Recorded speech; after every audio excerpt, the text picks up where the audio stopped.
भारतीय न्याय संहिता 2023 स्टार्ट करते हैं, निकालिए। भारतीय न्याय संहिता 2023 का अधिनियम संख्यांक 45। अधिनियम संख्या 45 का क्या मतलब? 2023 में बहुत सारे एक्ट बनाए गए होंगे, तो उसके 45वें नंबर पर हमारी भारतीय न्याय संहिता है। 25 दिसंबर 2023 25 दिसंबर 2023 को हमारी राष्ट्रपति द्रौपदी मुर्मू ने इस पे सिग्नेचर करे। इसका मतलब इस डेट को कहा जाता है अधिनियमित तारीख। एग्जाम पूछेंगे किस डेट पे बीएनएस अधिनियमित किया गया, तो आपको 25 दिसंबर 2023 मारना है। अपराधों से संबंधित उपबंधों का समेकन और संशोधन करने तथा उससे संबंध या उससे अनुसांगिक विषयों के लिए अधिनियम। देखिए, अपराधों से संबंधित उपबंधों का समेकन करना, आपको किसी भी एक्ट की प्रेम्बल में एक शब्द ढूंढना है समेकन। समेकन का मतलब होता है वो एक्ट अपने आप में एब्सोल्यूट होता है, पूर्ण होता है, उसके साथ मिला के आपको कोई और सा एक्ट नहीं पढ़ना। भारत से परे किए गए किसी अपराध के लिए जो कोई व्यक्ति भारत में तत्समय प्रवर्तन विधि के अनुसार विचारण का पात्र हो, मीन्स जिसका पहचान पत्र भारत का है और वो भारत के बाहर कोई अपराध करता है, तो उस पर भी बीएनएस लागू होगी। इसका मतलब कोई इंडियन व्यक्ति भारत से बाहर घूमने जाता है और कोई अपराध करता है, तो जब भारत में आएगा तो उस पर भी बीएनएस लागू होगी। क्या करें, इस संहिता के उपबंध लागू होंगे कहां पर? भारत से बाहर और परे किसी स्थान में भारत के किसी नागरिक द्वारा कोई अपराध किया जाता है, तो उस पर भी बीएनएस लागू होगी। भारत में रजिस्टर्ड किसी पोत या विमान पर, चाहे वो पूरी दुनिया में कहीं पर भी है, उसमें कोई अपराध होता है तो उस पर भी बीएनएस लागू होगी। हमारा इंडियन एयरवेज का एरोप्लेन अमेरिका में खड़ा है एयरपोर्ट पर, वहां पर एक अमेरिकन के पेट में चाकू मारता है उससे हमारे एरोप्लेन के अंदर, तो उस पर भी बीएनएस लागू होगी।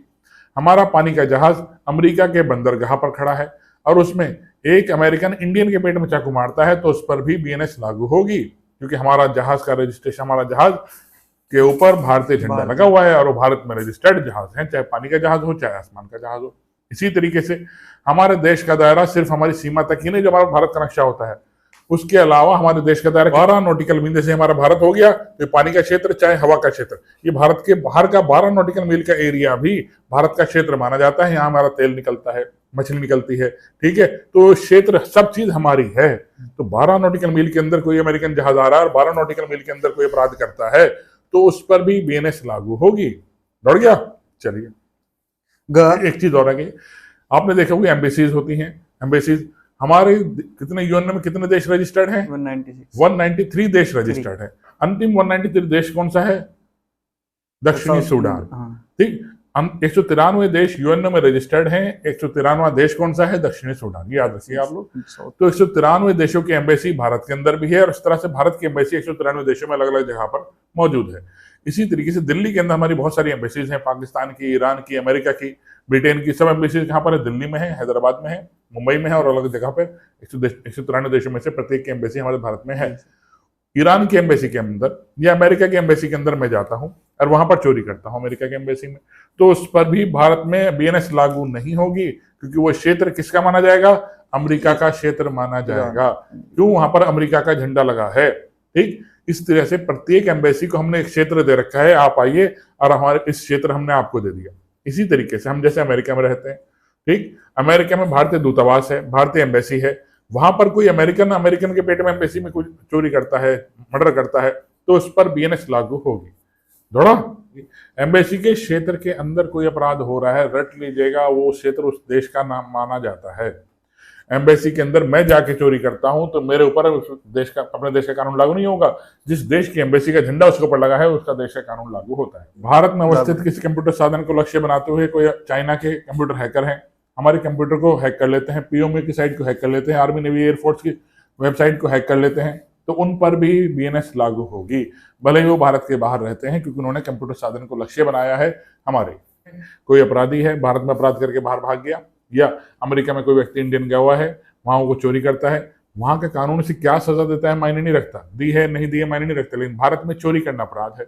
वो भारत में जहां भी पाया जाएगा, वो दिल्ली में इंदिरा गांधी एयरपोर्ट पर पाया जाता है तो उसका विचारण दिल्ली में चलेगा, भले ही वो उत्तराखंड का रहने वाला है, भले ही वो उत्तर प्रदेश का रहने वाला है। जुड़ गया?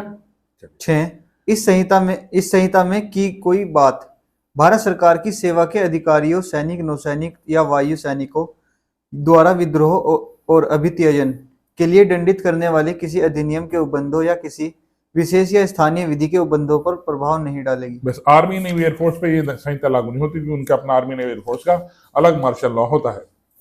देखिए, धारा 2 में परिभाषाएं दे रखी है। परिभाषाएं बहुत इंपॉर्टेंट है। अगर आपने परिभाषा अच्छी तरह पढ़ी है तभी आपको बीएनएस समझ में आएगी।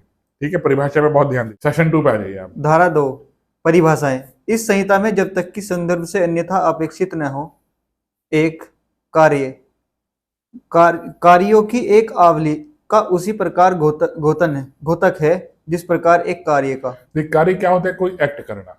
मैंने साहिल साहब के सिर पे एक डंडा मारा तो मैंने क्या किया? एक कार्य करके कोई अपराध करा। सिर पे 10 डंडे मारे, कार्य की आवली करी। 10 डंडे मार के मैंने क्या किया? अपराध करा। तो एक डंडा मारने भी अपराध, 10 डंडे मारने भी अपराध। कार्यों की आवली इसे कहते हैं। चलिए। जीव जंतु से मानव से भिन्न कोई भी जीवित प्राणी अभिप्रेत है। मानव से भिन्न कोई भी चीज है वो जीव जंतु कहलाएगी। कुत्ता, शेर, बिल्ली, घड़ी सब क्या कहलाएगी? जीव जंतु। मानव से भिन्न कुछ भी होगा जीव जंतु। 3 बालक से 18 वर्ष से कम आयु का कोई व्यक्ति अभिप्रेत है। बालक किसे माना गया? 18 साल से कोई भी व्यक्ति कम होगा बीएनएस के अकॉर्डिंग वो बालक कहलाएगा। 18 साल से कम के व्यक्ति का ट्रायल चलता है बाल निषेध अधिनियम में। 18 साल से ऊपर व्यक्ति का ट्रायल चलता है नॉर्मल कोर्ट्स में। ठीक, ये बालक की डेफिनेशन में 18 साल से कम के व्यक्ति आते हैं। 4 कूटकरण। कोई व्यक्ति जो एक चीज को दूसरी चीज के सदृश इस आशय से करता है कि वह उस सदृश से प्रवंचना करे, या यह संभाव्य जानते हुए करता है कि तद्वारा प्रवंचना की जाएगी, वह कूटकरण करता है। यह कहा जाता है कूटकरण होता है एक चीज को दूसरी चीज के बिल्कुल इक्विवेलेंट ऐसा बना देना ताकि उसे पता न लगे कौन सी असली है कौन सी नकली है। ठीक, उसे क्या करते हैं? कूटकरण करते हैं, कहते हैं। स्पष्टीकरण 1 कूटकरण के लिए यह आवश्यक नहीं है कि नकल ठीक वैसी ही हो। आवश्यक नहीं है कि नकल ठीक जो कि तू वैसी ही हो, कुछ डिफरेंट भी हो सकता है। स्पष्टीकरण 2 जैसे मैं एक पेंटिंग इक्विवेलेंट दूसरी पेंटिंग बना दूं तो मैंने क्या करी? कूटकरण करी है। मैं मोनालिसा की ओरिजिनल पेंटिंग जैसी दूसरी पेंटिंग बना दी। किसी दुनिया की दूसरे नंबर की पेंटिंग है द लास्ट सपर और फर्स्ट नंबर की पेंटिंग है मोनालिसा। ठीक है, दोनों किसने बनाई हैं? Leonardo da Vinci. स्पष्टीकरण 2 जबकि कोई व्यक्ति एक चीज को दूसरी चीज के सदृश कर दे और सादृश ऐसा है कि तद्वारा किसी व्यक्ति को प्रवंचना हो सकती है, तो जब तक कि तत्प्रतिकूल साबित न किया जाए, यह अवधारणा की जाएगी कि जो व्यक्ति एक चीज को दूसरी चीज के इस प्रकार सदृश बनाता है उसका आशय उस सदृश द्वारा प्रवंचना करने का था, या वह संभाव्य जानता था कि तद्वारा प्रवंचना की जाएगी। बस मैं मोनालिसा की पेंटिंग के दूसरी पेंटिंग ऐसी बनाता हूं ताकि मैं चाहता हूं कि इसकी दूसरी पेंटिंग बनाऊं तो माना जाएगा मैंने अपनी इच्छा से वो पेंटिंग बनाई है, तो मैंने कूटकरण करा है, ये माना जाएगा। न्यायालय से वह न्यायाधीश अभिप्रेत है जिसे न्यायिकतः कार्य करने के लिए विधि द्वारा अकेले ही सशक्त किया गया है। जिसे न्यायिक कार्य करने के लिए विधि द्वारा सशक्त किया गया है, या उस न्यायाधीश निकाय का जिसे एक निकाय के रूप में न्यायिकतः कार्य करने के लिए विधि द्वारा सशक्त किया गया हो, जब